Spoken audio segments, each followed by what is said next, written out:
Although it feels like you can rotate these things everywhere, it's really important that you rotate your images with an image manipulation program. One of the things you don't want to do, let me just open up a file explorer. I'll go to my pictures and scroll down to this crooked one. One of the things you don't want to do is rotate this with a viewer. The file explorer in Windows is a viewer, and if I rotate this right, it's going to be upside down. Let me rotate this a couple more times. Rotate, right, rotate, right. It looks like it's going to be in the right orientation on this computer, but in today's world where you have Apples, Androids, Macs, Windows PC, Linux, not everything will recognize that a that a picture has been rotated in this method, because this method writes to the XTIF, I think that's how you pronounce it, a header that says, please display this in this manner, and it doesn't always do it on the web, or when you send it to an email to somebody, you might think you've sent everything out right side up and it's upside down. I just saw a whole bunch of pictures on a website, and 2/3 of them were upside down.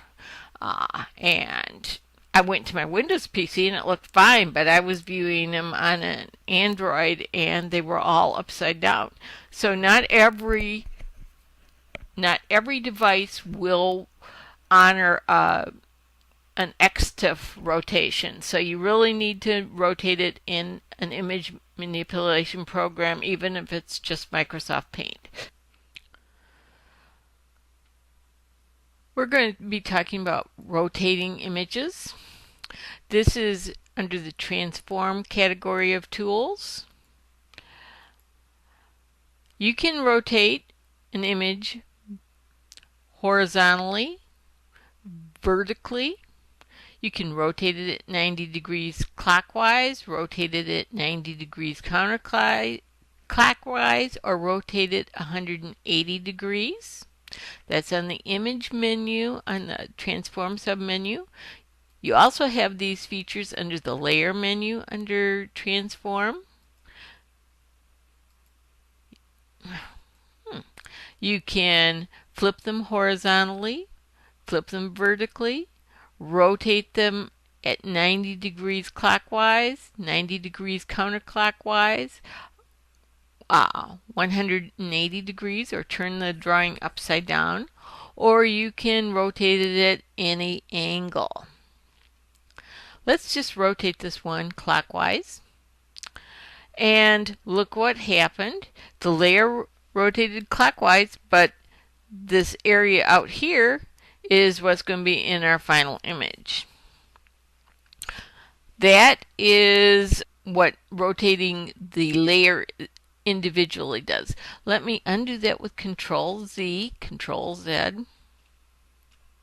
Oh, that was Windows Z. Control Z. And let me do that on the image transform. Let's rotate it clockwise, and you see the difference. The whole image and all the layers rotated at the same time. And just about any application can do that. Control Z, let's undo that. What we're really talking about today is the rotate tool, which lets you rotate this layer at any angle. So let me grab some guidelines. I'm up here on the top ruler. Can you see where my mouse is? And I'm going to drag it down because I can't tell just by looking. And if it was more obvious that it was, I can also drag in a guideline from here. I'm going to drag another one. If it was more obviously vertically uncentered, I'd do that. And then I'm going to rotate. And let's just look at the various options over here under our tools. We can adjust it, we can clip it, and we can crop to result. What that's talking about is what it's going to do with these corners that are overhanging the image. Let's go to adjust and see what that one does first. Okay, so I've got it set to adjust, and what it did was make the layer boundary bigger. You see this outline here that's going all the way around? Let me just switch to the move tool for a moment. You see that the corners are really still there, and I could move this around anywhere I wanted. Let me show you, you can fit the canvas to the layers and get the whole thing back in there if you want the whole crooked shooting match.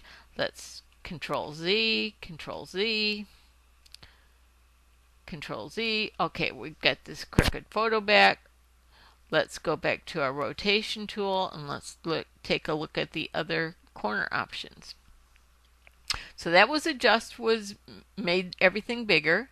Clip, of course, as the name implies, is going to clip off these angles. So we're going to rotate that, and now that's what's in the image. I'm going to Control Z that one more time and show you one further result, which is crop to image. Let me grab this again. I've got the rotation tool. I'm going over here. Now I've got it crop to result. What that's going to do is give me the biggest blue rectangle that will fit inside this box and inside that row and inside this and inside that. So let's just rotate, and there you've got your final result, a nice rotated image. And of course you've got all these boundaries which are outside the image. So let's go to the image, and we have a option here, crop to content. That's what we want to do to make that image smaller. Crop to content. And there we have a nice rectangular image with nice 90-degree corners. So rotation is something that is a highly desirable tool. It just rotated the pixels inside the layer. And again, the big thing here is to adjust the clipping of your result. Do you want to adjust it to make the layer bigger? Clip it to discard the corners that overhung the layer, or that overhung the image? Or do you want to crop the results to give you the biggest rectangle it could within the image? To get rid of these guidelines, we're going to use the move tool, and we're just going to grab them and drag them off the screen, and there you have it, a nice rectangular finished image.